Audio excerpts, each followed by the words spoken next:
அன்பினர்களே, இன்று திங்கட்கிழமை அதிகாலை மீண்டும் ஈரான் போர் ஆரம்பித்திருக்கின்றது.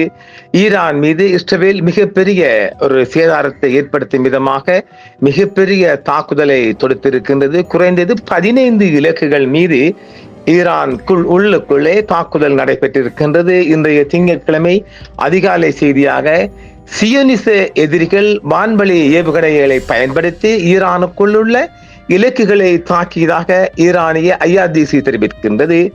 இன்று ஜூன் 8ஆம் தேதி அன்று மத்திய கிழக்கு நாடுகளில் நிலவும் பதற்றமான சூழலில் ஈரானின் மீது இஸ்ரேலிய வான்வழி தாக்குதல்கள் நடத்தப்பட்டதாகவே தகவல்கள் வெளிவந்த வண்ணம் இருக்கின்றன.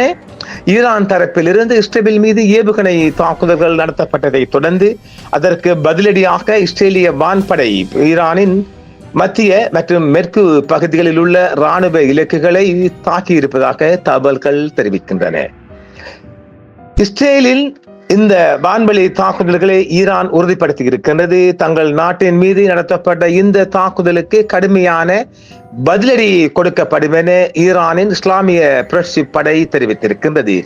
இந்த தாக்குதல்களால் ஏற்பட்ட பதற்றத்தை தொடர்ந்து ஈரான் தனது வான்பரப்பின் சில பகுதிகளை தற்காலிகமாக மூடியிருக்கின்றது. மேலும் இந்த மோதல் குறித்து சர்வதேச அளவில் பெரும் கவலைகள் தெரிவிக்கப்பட்டு வருகின்றது. இந்த தாக்குதல் ஜூன் 8ஆம் தேதியாகிய திங்கட்கிழமை இன்று அதிகாலை இடம்பெற்றிருக்கின்றது. நேற்று இரவு ஈரான் தனது ஏவுகணை தாக்குதலை இஸ்ரேல் மீது ஆரம்பித்தது. அதிகாலை அதற்கு பதிலடியாக ஈரானின் இந்த தாக்குதலுக்கு பதிலடியாக இஸ்ரேலிய வான்படை ஈரானின் மத்திய மற்றும் மேற்கு பகுதிகளில் உள்ள இராணுவ இலக்குகள் மீது வான்வழி தாக்குதல்களை மேற்கொண்டிருக்கின்றது. இதன்போது இஸ்ரேல் வான்வழியாக ஏவப்பட்ட பாலிஸ்டிக் ஏவுகணைகள் மிசைல்ஸ் அதாவது பாலிஸ்டிக் ஏவுகணைகள் பயன்படுத்தியதாக ஈரானின் இஸ்லாமிய புரட்சி காவல் படை உறுதிப்படுத்தி இருக்கின்றது. ஈரான் தலைநகர் தெஹ்ரான், தப்ரிஸ் மற்றும் இஸ்பஹான் ஆகிய நகரங்களில் வெடிச்சத்தம் கேட்டதாக ஈரானிய ஊடகங்கள் இன்று திங்கட்கிழமை செய்தி வெளியிட்டுள்ளது. இந்த தாக்குதல் ஈரானின் மத்திய மற்றும் மேற்கு பகுதிகளில் உள்ள முக்கிய இராணுவ இலக்குகளை நோக்கமாக கொண்டிருந்ததாக இஸ்ரேலிய இராணுவம் தெரிவித்துள்ளது. சேத விவரங்கள் குறித்து இன்னும் முழுமையான தகவல்கள் கிடைக்கவில்லை. ஆனாலும் ஈரானின் தெஹ்ரான், தப்ரிஸ், இஸ்பஹான் மற்றும் கராச் ஆகிய நகரங்களில் பலத்த வெடிச்சத்தங்கள் கேட்டதாக அங்கிருந்து கிடைக்கும் செய்திகள் தெரிவிக்கின்றது. சுமார் 15க்கும் மேற்பட்ட இராணுவ இலக்குகள் மீது முதல் கட்டமாக தாக்குதல் நடத்தப்பட்டதாக செய்திகள் தெரிவிக்கின்றன. இதில் தெஹ்ரானில் உள்ள ஒரு ட்ரோன் சேமிப்பு மையம், ட்ரோன் ஸ்டோரேஜ் ஃபெசிலிட்டி ஒன்றும் அளிக்கப்பட்டுள்ளதாக தெரிவிக்கப்படுகின்றது. மற்றும் சில இராணுவ தளங்கள் பாதிக்கப்பட்டிருக்கலாம் என்று அல் ஜசீரா போன்ற சர்வதேச ஊடகங்கள் செய்தி வெளியிட்டுள்ளன. தெஹ்ரானில் உள்ள மெஹராபாத் ஏர்போர்ட் தாக்குதலுக்கு உள்ளான தளங்களில் ஒன்றாக கருதப்படுகிறது. இதனால் அந்த பகுதிகளில் வான் பாதுகாப்பு தற்காலிகமாக மூடப்பட்டிருக்கின்றது. இது குறித்து அதிகாரப்பூர்வமான அல்லது முழுமையான உயிரிழப்பு விவரங்கள் இதுவரை வெளியிடப்படவில்லை. ஈரானின் இஸ்லாமிய புரட்சி காவல் படை தாக்குதலை உறுதிப்படுத்தியுள்ளதை தவிர அதன் மூலம் ஏற்பட்ட பாதிப்புகள் குறித்து துல்லியமான பட்டியலை இன்னும் வெளியாக்கவில்லை. இன்று மாலை அந்த தகவல் நிச்சயமாக கிடைக்கும். அப்போது நாம் உங்களுக்கு அதை கொடுக்கலாம் என்றும் பார்க்கின்றோம்.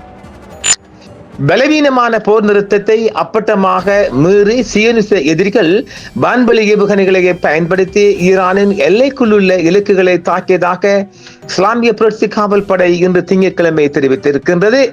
ஈரானின் முக்கிய தளங்கள் மற்றும் ட்ரோன் கிடங்குகள் இலக்கு வைத்து தாக்குதல் நடத்தப்பட்டதாகவே செய்திகள் தெரிவிக்கின்றன. முழுமையான செய்திகளை நாங்கள் இன்று மாலை பார்க்கலாம். IRGCயின் அறிக்கை மேலதிக விவரங்கள் அளிக்கப்படவில்லை. ஆனால் தெஹ்ரான், இஸ்பஹான் மற்றும் தப்ரிஸ் ஆகிய பல இடங்கள் குறிப்பிக்கப்பட்டதாகவும் இதனால் வெடிப்புகள் ஏற்பட்டதாகவும் ஈரானிய ஊடகங்களும் செய்தி வெளியிட்டு வருகின்றது. தலைநகர் தெஹ்ரானில் குறைந்தது 2 சக்தி வாய்ந்த வெடிப்புகள் கேட்கப்பட்டதாகவும் இஸ்பஹான் மற்றும் தப்ரிஸில் கூடுதல் வெடிப்புகள் நிகழ்ந்ததாகவும் ஈரானிய செய்தி நிறுவனங்கள் செய்தி வெளியிட்டுள்ளது. தெஹ்ரானில் உள்ள மெஹராபாத் விமான நிலையம் மற்றும் தாக்குதல் ட்ரோன்களுக்குள்ளான சேமிப்பு கிடங்கு ஆகியவற்றை இந்த தாக்குதல் தாக்கியதாகவே இஸ்ரேலிய ஊடகங்கள் செய்திகள் வெளியிட்டிருக்கின்றது. ஈராக்கிய வான்வெளிக்கு மேலிருந்து போர் விமானங்கள் தங்கள் ஏவுகணைகளை ஏவியதாக அவை தெரிவித்தன. ஈராக்கிய எல்லையிலிருந்தே ஈரான் மீது இந்த தாக்குதல் தொடுக்கப்பட்டிருப்பதாகவும் செய்திகள் தெரிவிக்கின்றன. அதே சமயம் மத்திய தரைக்கடலில் உள்ள போர் கப்பலில் இருந்து சில தாக்குதல்கள் தொடங்கப்பட்டதாகவும் பிற செய்திகள் தெரிவிக்கின்றன.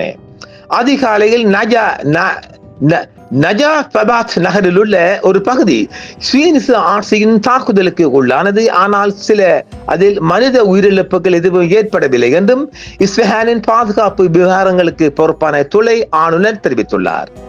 இஸ்ரேலிய ஊடக அறிக்கைகளின்படி ஈரானிடமிருந்து உடனடி பதிலடி தாக்குதலை எதிர்கொள்ள ஸ்வீனிச ஆட்சி தயாராகி வருவதாகவே தெரிவிக்கப்படுகிறது. ஐநா சாசனத்தின் கீழ் இஸ்ரேலிய இலக்குகள் மீதான தற்காப்பு தாக்குதல்கள் சட்டபூர்வமான தற்காப்பு நடவடிக்கைகளை என்று ஈரான் கூறுகிறது. லெபனான் அல்லது ஈரானுக்கு எதிராக ஸ்வீனிச ஆட்சி மேற்கொள்ளும் எந்த ஒரு தீங்கிழைக்கும் செயலுக்கும் ஈரானின் துணிச்சலான ஆயுதப்படைகளிடமிருந்து கடுமையான மற்றும் முழுமையான பதிலடி கொடுக்கப்படும் என்று ஈரான் மீண்டும் எச்சரித்துள்ளது. லெபனானின் தலைநகரான பெய்ரூட் மீது நேற்று இஸ்ரேல் நடத்திய தாக்குதலுக்கு பதிலடியாக ஆக்கிரமிக்கப்பட்ட பகுதிகள் மீது ஈரான் நடத்திய சட்டபூர்வமான ஏவுகணை தாக்குதல்களை தொடர்ந்து இந்த வான்வெளி தாக்குதல்கள் நடத்தப்பட்டிருக்கின்றது. எந்தவொரு புதிய ஆக்கிரமிப்பும் நசுக்கும் மற்றும் விரிவான பதிலடியுடன் எதிர்கொள்ளப்படும் என்று தெஹ்ரான் மீண்டும் மீண்டும் எச்சரித்துள்ளது. எந்தவொரு போர் நிறுத்தமும் லெபனான் மற்றும் காசா மீதான இஸ்ரேலிய தாக்குதல்களை நிறுத்துவதை உள்ளடக்கியதாக இருக்க வேண்டும் என்றும் ஈரானிய அதிகாரிகள் தெரிவித்திருக்கின்றது. நிச்சயமாக இது அழிவுகள் ஈரானுக்குள் அதிகம் என்பதால் இன்று செவ்வாய்க்கிழமை இரவு இன்று திங்கட்கிழமை இரவு விடிந்தால் செவ்வாய்க்கிழமை மிக அதிகமான தாக்குதல்களை இஸ்ரேல் எதிர்பார்க்கலாம். நாமும் செய்திகளை வழங்க தயாராக இருக்கின்றோம். நேயர்களே, இப்பொழுது வளைகுடா முற்றுமுழுதாக ஒரு பதற்றமாகவே இருக்கின்றது. எதிரிகள் நாடுகள் மீது, அதாவது ஈரானை பொறுத்த வரைக்கும் அமெரிக்க படைகள் உள்ள நாடுகள் மீது இன்று இரவு முதல் மிகப்பெரிய புதிய தாக்குதல் ஒன்றுக்கு தயாராகி வருவதாகவே சில செய்திகள் தெரிவிக்கின்றன. பார்ப்போம். தொடர்ச்சியான செய்திகள் வெளிவந்த வண்ணம் இருக்கின்றன. அவைகளை நாம் உங்களிடம் காவி வருவோம்.